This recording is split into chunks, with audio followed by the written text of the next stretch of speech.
या बातमीपत्राचे प्रायोजक आहे LIC ऑफ इंडिया। जिंदगी के साथ भी जिंदगी के बाद भी। संपर्क 9890 98 40 42।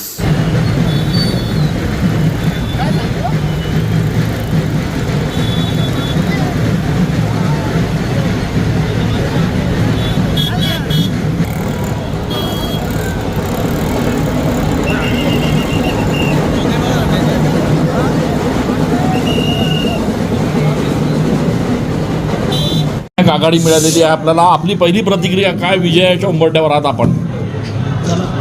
असं आहे की पहिल्यांदा मी आमचे महायुतीचे जे नेते आहेत देवेंद्र फडणवीस,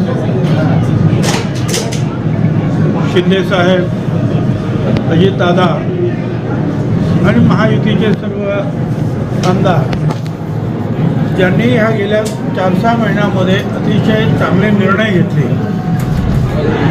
आणि त्याचा परिणाम जो आहे आज महाराष्ट्रातल्या ह्या निवडणुकीमध्ये दिसून येतो आहे। संपूर्ण निवडणूक जी आहे ती आमच्या लाडक्या बहिणीने जिंकली असं म्हटलं तर ते वावगं ठरणार नाही। त्यामुळे त्यांचंसुद्धा मी त्यांचे आभार मानतो मनापासून। येवल्याच्या बाबतीमध्ये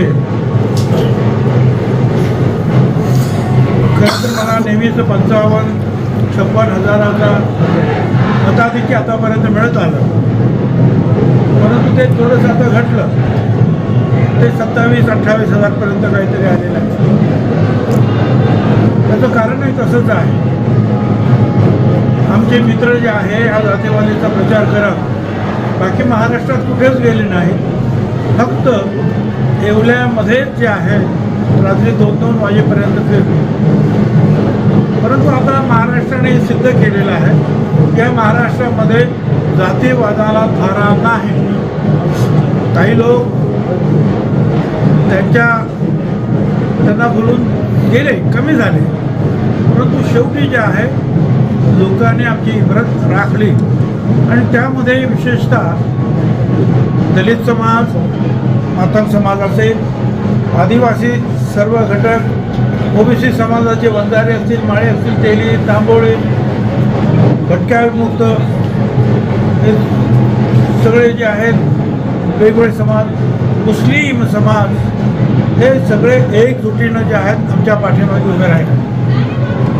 जरूर आमच्या या लढाईचं नेतृत्व करणं कठीण होतं, परंतु आमचे जे आहेत अंबादासजी भटकर ते जरी मराठा समाजाचे असले तरी ते असतील, फडणवीस साहेबराव मंडळी असतील, वसंतराव पवार असतील, अशा अनेक काही मराठा समाजाच्या नेत्यांनीसुद्धा प्रचंड मेहनत घेतली।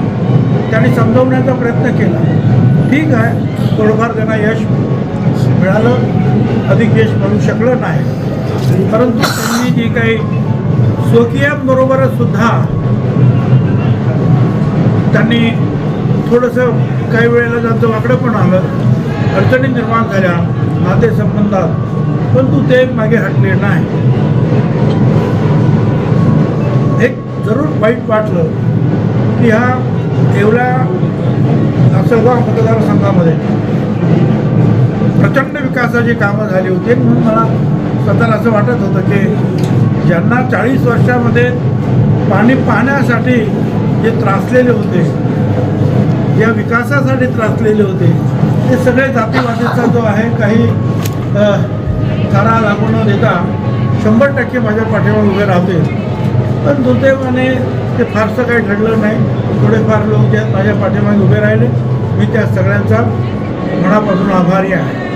हळूहळू जे माझ्या विरोधात गेले त्यांचासुद्धा जो आहे भ्रमनिराश झाल्याशिवाय राहणार नाही आणि विकासच हा कसा महत्त्वाचा आहे हे सिद्ध होईल। राष्ट्रवादी काँग्रेस पक्ष, अजित पवार गट यांच्याबरोबर BJP, रिपब्लिकन पक्ष आणि इतर अनेक जे लहान पक्ष आणि नेते जे आहेत त्यांनी अतिशय जाणीवपूर्वक प्रचंड प्रयत्न केले। अगदी BJPचे तर माजी मंत्री जे आहेत ते इथे ठाण मांडून बसले होते आणि प्रत्यक्ष जे आहे निवडणुकीवर ते लक्ष देत होते। तर अशा रीतीने ठीक आहे, 26,000 का 28,000 का 2,000 विजय हा विजय असतो. परंतु यापुढे जे आहे ते असं जे आहे अशी धारावृत्त आपण म्हणूया एक विकासाचं आणि मागासवर्गीयांचं संरक्षण करण्याचं हे काम मी माझ्या पद्धतीनं जे आहे निश्चितपणे सुरू ठेवणार आहे. आपण सुद्धा सगळ्यांनी मला जे काही सहकार्य केलं, येवल्याच्या लासलगावच्या सर्व कार्यकर्त्यांनी, सर्व समाजाच्या कार्यकर्त्यांनी, मुस्लिम समाजाचे काही धर्मगुरूसुद्धा इथे येऊन माझ्यासाठी त्यांनी शब्द टाकला की असं करू नका, विकासाला आपण मतं देऊया. कारण त्यांच्यामध्ये सुद्धा वेगवेगळे मतप्रवाह वाहत होते. परंतु ह्या सगळ्या सर्व समाजाच्या ज्या आहेत आमच्या लाडक्या बहिणी, त्यांनी या सगळ्यांना जे आहे जवळ आणण्याचं आणि विजयी प्राप्त करण्यासाठी मेहनत जरूर घेतलेली आहे. मी माझ्या कार्यकर्त्यांचे आभार मानतो, ज्यांनी घरातला विरोध पत्करून सुद्धा माझ्यासाठी काम केलं. काही वेळा शारीरिक त्राससुद्धा त्यांना झालेला दिसतो आहे, परंतु सगळं सहन करून छगन भुजबळच्या पाठीमागे सगळे उभे राहिले आणि पुन्हा एकदा येवला लासलगावने दाखवून दिलं की इथे सुद्धा जातीयवादाला थारा नाही. आणि ज्या फडणवीसांवर सतत आमचे एक मित्र जे आग ओकत होते, भाजपला कुठून काढून टाका, पाडून टाका, त्या फडणवीसांच्या विरुद्ध सतत शिव्या घालत होते. आणि आज आपण पाहतो आहे फडणवीसांच्या नेतृत्वाखाली महायुती आणि विशेषतः BJP भारतीय जनता पक्ष महाराष्ट्रात कधीही एवढ्या जागा मिळाल्या नव्हत्या, काहीपेक्षा जास्त जागा ज्या आहेत BJPला मिळाल्या. हे आमच्या त्या मित्रांनी जे आम्हाला विरोध करतात त्यांनी लक्षात ठेवावं की असा विरोध महाराष्ट्राची जनता चालू देत नाही. जरांगेंनी आता जे बोलणारे त्यांचाच सुपडा साफ झाला. जे अख्खा रात्रभर इथे फिरले 2-3 वाजेपर्यंत, सभा घेत 3 वाजेपर्यंत माझ्या सभा होत्या, तिथे मुद्दाम यायचं, तिथे घोषणा द्यायची, फटाके लावायचे पाटोद्याला, लासलगावला, पण एक माणूस सुद्धा सभेतून हटला नाही. आता इथेच जर यशस्वी झाले नाही तर महाराष्ट्रात कुठे यशस्वी होणार? स्वतः येऊन सुद्धा ठीक आहे, पण आता तो प्रश्न संपलेला आहे. आणि महाराष्ट्राला सुद्धा माझी विनंती आहे, त्या सगळ्या जातीयवादातून आपण बाहेर पडूया. महाराष्ट्राचा विकास करण्यासाठी जनतेनं कौल दिलेला आहे महायुतीला आणि फडणवीस, शिंदे, अजितदादांना. तर त्यांना आपण जी साथ दिली त्याबद्दल धन्यवाद. आणि माझी खात्री आहे ही सर्व मंडळी जी आहेत दिलेली वचनं जी आम्ही सगळे मिळून पूर्ण करणार आहोत आणि जे सांगितलं ते आम्ही निश्चितपणे करू. एक पाऊलसुद्धा त्यातून मागे हटणार नाही याची मी तुम्हाला ग्वाही देतो.